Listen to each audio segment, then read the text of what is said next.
నమస్తే, welcome to R Telugu. This is Venkat. Saurabh ఓ 12 ఏళ్ల యువకుడు ఎందుకు తన గ్రామ సర్పంచ్ని నాటు తుపాకీతో కాల్చి చంపాల్సి వచ్చింది? ఆ కుటుంబం పట్ల సర్పంచ్ చేసిన అన్యాయం ఏంటి? ఈ వీడియోలో తెలుసుకుందాం. ఈ వీడియోలోకి వెళ్తే గ్రామానికి సంబంధించినటువంటి ఒక లిస్టు, పేదవారు ఎవరైతే ఉన్నారో వాళ్ళు కట్టుకోవడానికి ఇండ్లకు సంబంధించినది గవర్నమెంట్ నుంచి ఆ గ్రామానికి ఒక లిస్టు వచ్చింది. ఆ లిస్టులో ఈ సౌరభ్ కుటుంబానికి సంబంధించిన వాళ్ళది ఒక పేరు ఉన్నది.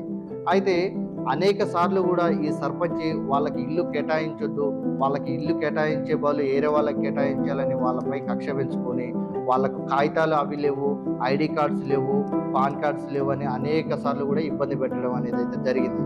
ఇదంతా గమనించిన సౌరభ్ ఏమీ అర్థం చేసుకోలేక అలాగే ఉండిపోయాడు.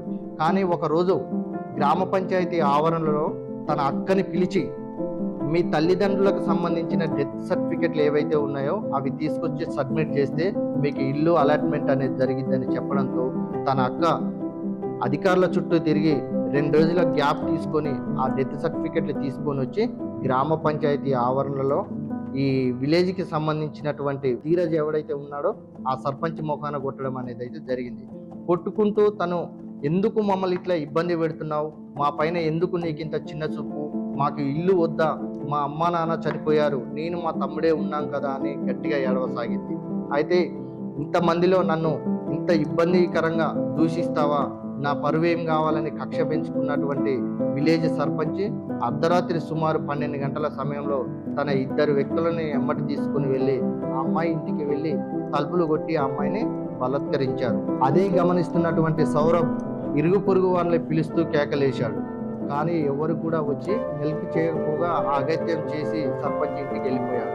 కానీ 20 నిమిషాల తర్వాత తను తన అక్క ఒకరిపై ఒకరు పడుతూ ఏడుస్తూ బాధపడి కూర్చున్నారు. కానీ అప్పటికే తన ఇంట్లో తన తండ్రి బతుకున్నప్పుడు వాడేటువంటి నాటు తుపాకీ ఏదైతే ఉందో అది తీసుకొని నిప్పులు చెలరేగే అటువంటి కోపంతో తన సర్పంచ్ ఇంటికి వెళ్ళాడు. నాటు తుపాకీ తీసుకుని వెళ్ళి సర్పంచ్ పై 3 రౌండ్లు కాల్చడంతో అక్కడికక్కడే రక్తపు మడుగులో చనిపోయి ఉన్నాడు సర్పంచ్.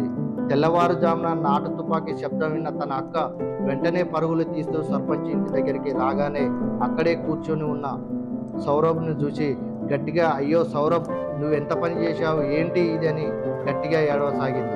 కానీ తన అక్క కన్నీళ్లు చూసి ఏమాత్రం కుంగిపోలేదు, తను బాధపడలేదు, చిన్నగా చిరునవ్వు నవ్వాడు. ఆ నవ్వుల వెనక ఉన్న అర్థాలు ఎన్నో. పోలీసులు వచ్చి సౌరభ్ని అరెస్ట్ చేసి జువైనల్ జైలుకి అయితే తరలించడం అనేది అయితే జరిగింది.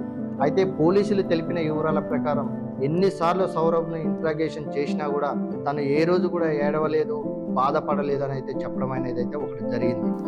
ఇంత చిన్న వయసులో చట్టం గురించి తెలియకపోయినా కూడా తన అక్కకు జరిగిన అన్యాయం పట్ల ప్రతీకారం తీర్చుకున్నటువంటి సౌరభ్ నిజంగా చెడ్డవాడ. పరిస్థితులు వాని బాల్యాన్ని గుంజుకుని వాని హంతకుని చేస్తే మన వ్యవస్థ మాత్రం వాన్ని శిక్షించి దోషిగా జైలుకు పంపించింది. న్యాయం, చట్టం అనేవి మన దేశంలో పేదవారికి అందని ద్రాక్షగా మిగిలిపోతుంది. అందుకనే ఇలాంటి సౌరభ్లు మళ్ళీ పుడుతూనే ఉంటారు. ఈ వీడియో ద్వారా మీరు ఏమనుకుంటున్నారో కామెంట్ చేయండి. ఈ పోస్ట్ నేను ఫేస్బుక్ లో భారతి యాదవ్ గారి నుంచి స్వీకరించాను. థ్యాంక్ యూ భారతి యాదవ్ గారు.